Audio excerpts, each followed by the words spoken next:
Momento ahora de dar paso a una nueva sesión. Academia Joven de España, la inteligencia artificial para el avance científico. Invito a subir al escenario a sus participantes: Verónica Bolón, profesora CIT de la UDC e investigadora del CITIC. Ese aplauso para ella. Javier Martínez Moguerza, catedrático de Estadística e Investigación Operativa de la Universidad Rey Juan Carlos. Y modera Óscar Lucía, presidente de la Academia Joven de España. Les dejo con ellos. Yo creo que estamos ahí los dos.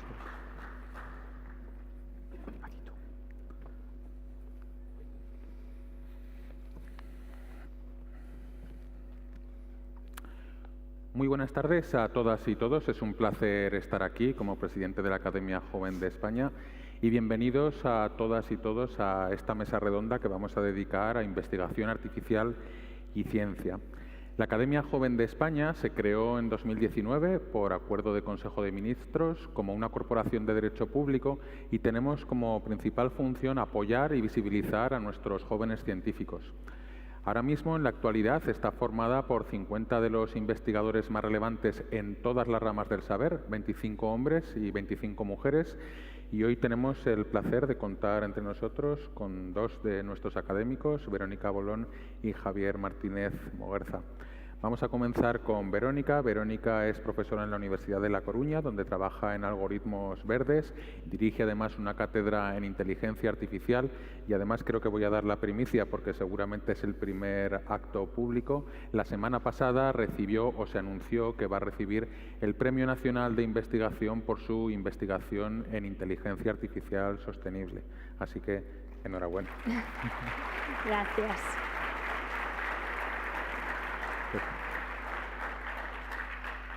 Con nosotros tenemos también a Javier Martínez Moguerza.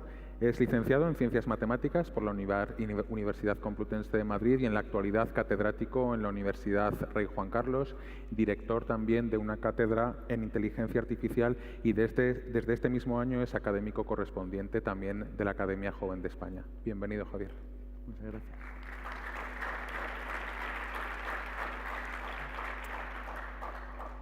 Vamos a comenzar hablando sobre inteligencia artificial sostenible y responsable en un sentido amplio de la responsabilidad y para ello Verónica nos va a contar su trabajo. Bueno, en primer lugar, muchas gracias por la oportunidad de estar aquí. Está siendo un congreso muy interesante y a mí me gustaría hablar un poco de cómo vamos hacia una inteligencia artificial más responsable, porque sí, usamos la inteligencia artificial en la ciencia, en las empresas, etcétera, pero lo que es fundamental es que sea responsable. Esto es algo que ya hemos escuchado hoy varias veces. Bueno, esto es lo malo de ir por la tarde, pero también me he quedado pensando que si varias personas en diferentes mesas estamos hablando de lo mismo es porque es algo importante y algo que debemos perseguir y entonces, bueno, pues me he alegrado, ¿no? Entonces, para mí, la inteligencia artificial, ya que es indudable que la vamos a utilizar y la estamos utilizando, pues tenemos que poder confiar en ella. Y aquí os muestro la evolución de cómo se buscaba este término en Google y hasta 2018-2019 a nadie le importaba que la inteligencia artificial fuese confiable. Yo creo que empezamos a preocuparnos cuando se publicaron las directrices para una inteligencia artificial fiable o confiable de la Unión Europea antes de que tuviésemos la ley y eso marcó, en mi opinión, un antes y un después y los investigadores empezamos a preocuparnos de que esa herramienta que llevábamos años utilizando, ¿no? Yo llevo investigando en inteligencia artificial desde 2008, pues nos empezásemos a preocupar de que también pudiese ser confiable.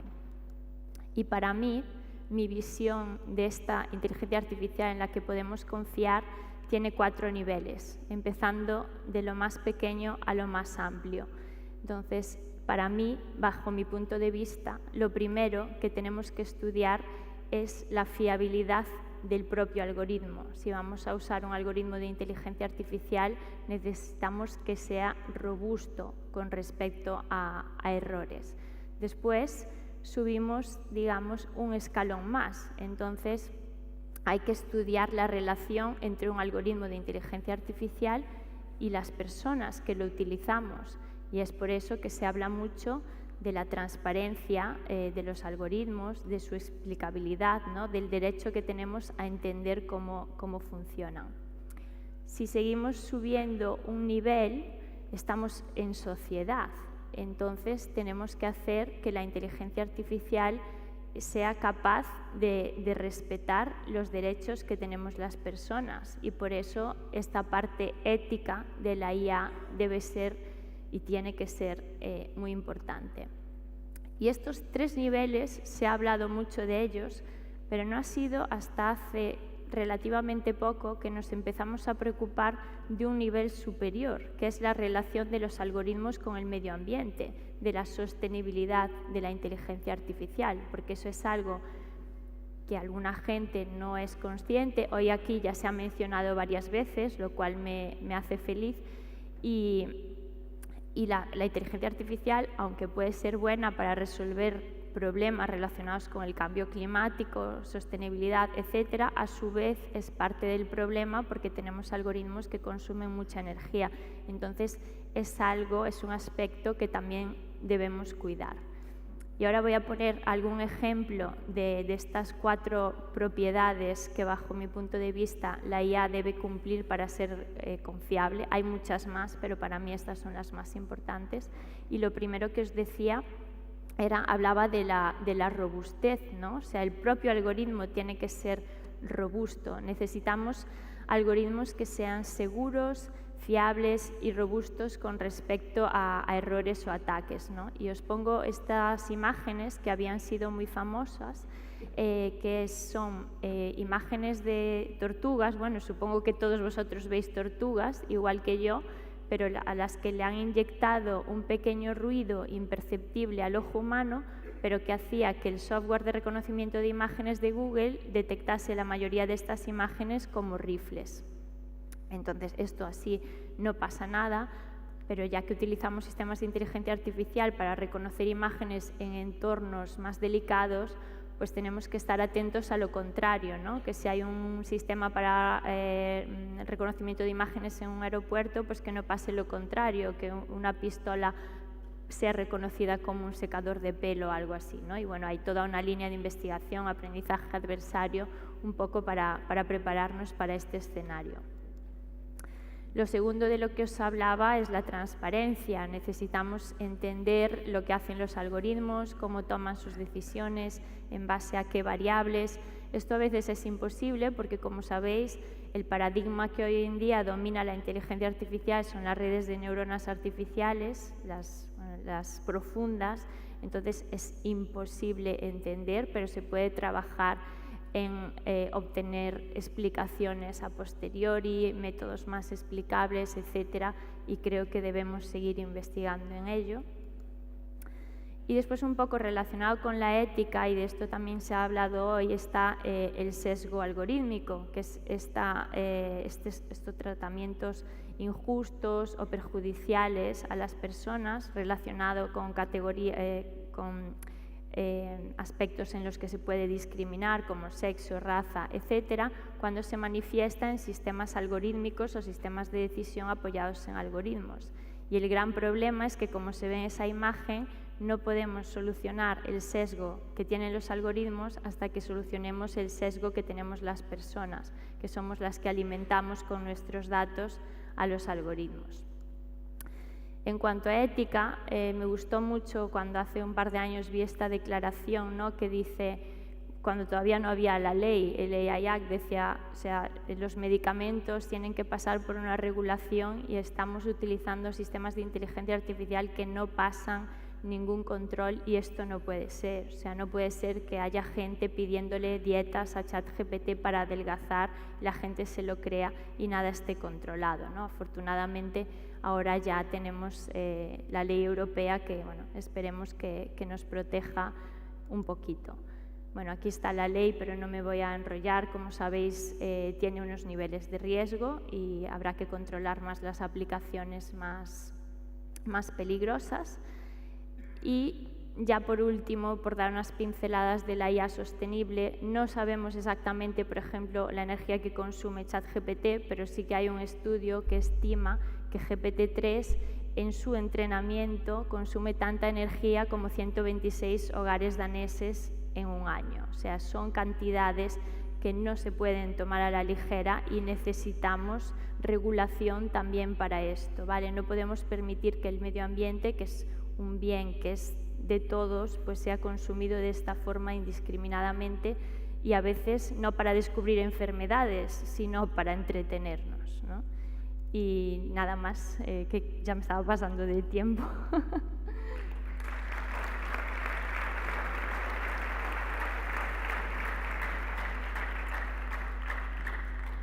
Muchas gracias, Verónica, por tu visión sobre la inteligencia artificial responsable. Me ha gustado especialmente la visión de energéticamente sostenible.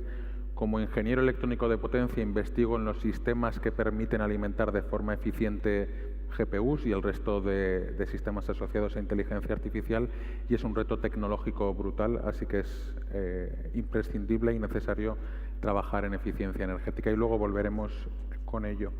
A continuación, Javier nos va a hablar sobre inteligencia artificial para el avance científico. Muchas gracias. Gracias a los organizadores por organizar esta sesión y contar con la Academia Joven de España. Y bueno, pues yo voy a ser un poquito más académico. Y realmente hemos visto un montón de herramientas hoy a lo largo del día. Es importante destacar que detrás de todas estas herramientas y todos estos productos lo que hay es ciencia con mayúsculas. Es decir, hemos llegado a estos productos después de poner en la práctica desarrollos científicos que previamente han sido evaluados por científicos y utilizado una herramienta que es el método científico. Algunos ejemplos en los que se utiliza, pues en la investigación, pues en el día a día, prácticamente como se utiliza en cualquier empresa, búsqueda de bibliografía para mejorar la redacción y corrección de artículos de investigación, mejorar calidad de traducciones.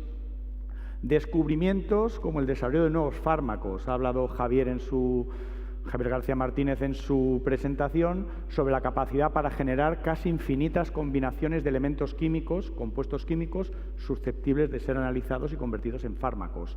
En el ámbito de la ciencia de datos, pues la generación de programas de análisis descriptivo y predictivo de datos para software estadístico prácticamente de manera automatizada. Y en muchos casos, pues los usos que se hacen son similares a los que se hacen en el ámbito empresarial. ¿En qué ha cambiado el paradigma científico con la llegada de la inteligencia artificial? Pues en este momento, no nos podemos engañar los científicos, los grandes avances en el campo de la inteligencia artificial llegan desde el ámbito privado. Es decir, un avance como por ejemplo ha supuesto ChatGPT no lo hemos alcanzado desde el ámbito de la ciencia en términos de academia. ¿Qué ha hecho la IA? Pues ha hecho que haya un acercamiento brutal de las empresas a los científicos y de los científicos a las empresas. Es decir, la IA es una oportunidad única de llevar el método científico a las empresas. ¿Qué es el método científico? Pues es el mejor cortafuegos para usos inapropiados, no responsables o no éticos de la IA. Y hay empresas que ya lo utilizan, y utilizan metodologías basadas en el método científico para construir herramientas de IA como las que hemos visto. Herramientas aparentemente de calidad. Aquí he puesto una tabla sobre lo que es el método científico. A la izquierda es una de las muchas versiones del método científico, pues que las primeras versiones datan del siglo XVI con Sir Francis Bacon, que planteó un método científico, y a la derecha pues tenéis versiones del método científico que utilizan algunas empresas, como por ejemplo el ciclo de Mike, se utiliza en grandes empresas y son traducciones del método científico al ámbito empresarial. Esto empieza a aparecer ya en artículos de periódico, en artículos divulgativos, sobre el uso del método científico en empresas innovadoras o la necesidad de aplicar el método científico en el ámbito empresarial. Alguien se puede preguntar, ¿pero hay ejemplos concretos de grandes corporaciones que lo utilicen? Pues sí, por ejemplo, tradicionalmente General Electric lleva utilizando el método científico desde que Jack Welch lo impuso, y a todos sus trabajadores se les forma en la aplicación del método científico en todos y cada uno de sus proyectos. He puesto algunos ejemplos. Bueno, aquí hay un error, es en 2024, cuando General Electric se divide y se crean distintas divisiones. La división de energía, Vernova, Pues, por ejemplo, utilizan algoritmos de IA capaces de analizar imágenes y detectar de forma autónoma posibles anomalías en las palas eólicas de molinos de viento. O software basado en inteligencia artificial para optimizar recursos energéticos e incluso disminuir la huella de carbono de plantas, organizaciones, etcétera. Como veis, soy muy académico y tengo una transparencia de conclusiones. Entonces, ¿qué ha hecho la IA? La IA es el elemento que nos ha obligado a los científicos, sí o sí, a buscar el apoyo empresarial y la que ha obligado a las empresas a buscar el apoyo de los científicos. Nunca hemos tenido una relación ciencia-empresa como la que tenemos ahora mismo, a unos niveles en que incluso se está produciendo una fuga de talentos a alto nivel con empresas fichando a grandes científicos para realizar sus desarrollos. De hecho, me atrevo a augurar que la inteligencia artificial va a ser el epicentro de la colaboración entre ciencia y empresa, ya que los científicos los asociamos a conocimiento y las empresas a capacidad de financiación que los científicos en el ámbito académico, no nos neguemos, no tenemos. Pues como ejemplo, yo tengo una cátedra financiada por el Ministerio, aproximadamente estamos hablando de que para 3 años tenemos algo así como 1.200.000 euros y el desarrollo de ChatGPT pues debe haber estado en torno a los 500 millones de euros. Es decir, nos movemos totalmente en ligas distintas. ¿Qué más ha hecho la IA en el ámbito científico? Pues la IA nos obliga a empresas y científicos a trabajar utilizando metodologías similares y un lenguaje común. Ya podréis ver en redes sociales lo que se denomina algo así como el método científico empresarial, es decir, intentar traducir el método científico a las empresas para que utilicen un lenguaje y que ellas los puedan utilizar determinando metodologías similares con el paralelismo parecido al que he puesto antes.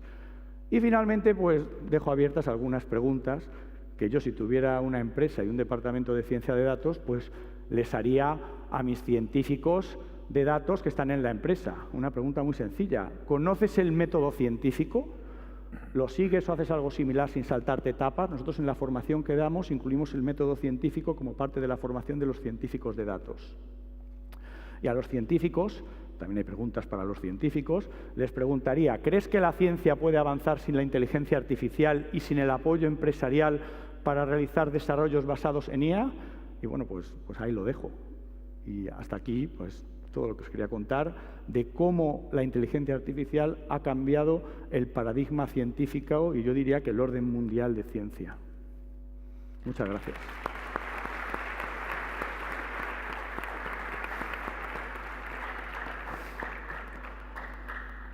Muchas gracias, Javier. Pues me lo has puesto muy fácil porque has dejado una pregunta lanzada para científicos y aquí tenemos un científico. Me he dejado 2 preguntas lanzadas. Pero una era más para la empresa. Me voy a centrar en la del científico.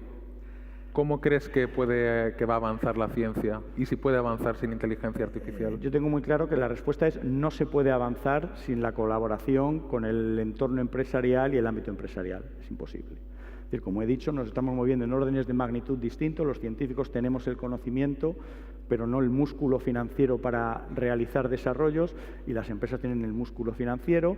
Adolecían de conocimiento científico, pero han aprendido a fichar grandes científicos para realizar grandes desarrollos. Este era un paradigma que en Estados Unidos era muy habitual ya en los años 80 y 90 con empresas como Lucent Technologies, y ahora es un paradigma que se está imponiendo incluso a nivel europeo.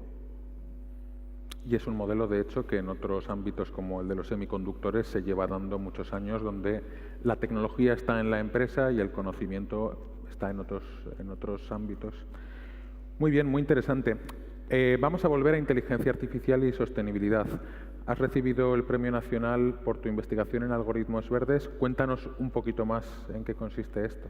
Bueno, este término de algoritmos verdes es algo nuevo, o sea, es algo que no existe desde hace mucho tiempo, pero de hecho en España tenemos un Plan Nacional de Algoritmos Verdes, que es algo de lo que yo estoy muy orgullosa, porque en muy pocos países, yo creo que España ha sido de los primeros países en preocuparse por este aspecto, y ya es algo que estaba recogido en la Estrategia Nacional de Inteligencia Artificial, tener en cuenta la sostenibilidad de los algoritmos, ¿no? Entonces, algoritmos verdes tiene como una doble vertiente. Por una parte, es el uso de algoritmos de inteligencia artificial para tratar problemas relacionados con el cambio climático, pues por ejemplo para eficiencia energética, para agricultura más sostenible, bueno, para un montón de aplicaciones, ¿no? O sea, de hecho, hay un artículo que dice que la inteligencia artificial puede ayudar a conseguir la mayoría de los objetivos de desarrollo sostenible, aunque para algunos también lo perjudica, ¿no? Entonces, por una parte tenemos eso, la aplicación de algoritmos de IA a problemas relacionados con la sostenibilidad o el medio ambiente, y por otra parte, pues como os decía, la huella energética de los propios algoritmos de inteligencia artificial es grande. Esto es algo que antes no éramos conscientes, o sea, yo nunca había pensado que un algoritmo podía contaminar, y la gente suele ver a la tecnología como algo etéreo y no se da cuenta de todas esas horas que hay detrás, ¿no? Pues por ejemplo detrás del entrenamiento de ChatGPT. Entonces se está investigando, estamos empezando a investigar en cómo hacer que los algoritmos sean más eficientes, pues por ejemplo acortando sus tiempos de entrenamiento, acortando el ajuste de hiperparámetros. Yo en particular lo que estoy haciendo con un doctorando pues es adaptando algoritmos para que en vez de utilizar 64 bits de un ordenador convencional para hacer las operaciones que se hacen, pues intentar utilizar menos. Hasta con 16 bits conseguimos más o menos la misma precisión, diferentes tipos de representación de los datos que consuman menos, de diferentes formas de división, etcétera. Esto se complementa un poco con el uso también de un hardware más eficiente, ¿no? Hay GPUs que están preparadas para optimizar este tipo de operaciones. Y también un poco hacer todo esto sin depender tanto de los grandes centros de datos, ¿no? Hacer estas operaciones sin abandonar el dispositivo, lo que se conoce como aprendizaje federado, que además de otras ventajas, pues también tiene esta. Y bueno, hay otras formas de optimizar los algoritmos, pero bueno, yo en la que trabajo es esta. Muy bien, y terminamos con una pregunta polémica. Me gustaría conocer vuestra opinión desde el ámbito más científico sobre la legislación asociada a la inteligencia artificial, los miedos que existen en la sociedad, que son evidentes por falta de información, muchas veces no se conoce con profundidad en qué consisten las técnicas de inteligencia artificial. Entonces me gustaría conocer en 30 segundos cuál es vuestra opinión sobre los miedos en la utilización de la inteligencia artificial. ¿Hay que legislar o tenemos que aplicar el sentido común, el método científico en la manera de utilizarlo? Comenzamos contigo, Verónica. Vale, yo soy pro legislar, o sea, creo que necesitamos una legislación, igual que con otro tipo de productos, pero lo que yo creo que es fundamental es la educación a la sociedad. Hay mucho miedo porque hay gente que no entiende cómo funciona ni sabe lo que puede hacer, sus limitaciones, etcétera, ¿no? Entonces, a mí si me preguntasen, si me diesen a escoger, a partir de ahora en los colegios, ya desde primaria habría una asignatura de nuevas tecnologías en las que se educase a los niños ya para inteligencia artificial, informática y cualquier nueva tecnología. Javier. Bueno, yo creo que hay que hacer las dos cosas, legislar y sentido común. Antes el ponente del Grupo Santander hablaba de utilizar la inteligencia artificial con cabeza. Bueno, pues el método científico es utilizar la inteligencia artificial con cabeza, y aplicarla a la inteligencia artificial es aplicar el sentido común. Y, por supuesto, hay que legislar. Ayer en la jornada que tuvimos hablábamos sobre que la legislación suele también estar basada en el sentido común. No se prohíben cosas que no son de sentido común el prohibirlas. No se prohíben usos que cualquiera estaría de acuerdo en prohibirlos. Por tanto, mi opinión es que hay que legislar y, a falta de legislación, que esto a veces ocurre, aplicar el sentido común. Muy bien, muchas gracias. Pues está claro que nos espera un futuro apasionante con la ciencia apoyándose en la inteligencia artificial y el futuro del desarrollo de la inteligencia artificial que inevitablemente se basará en el avance de la ciencia utilizando el método científico. Muchas gracias a todos. Muchas gracias.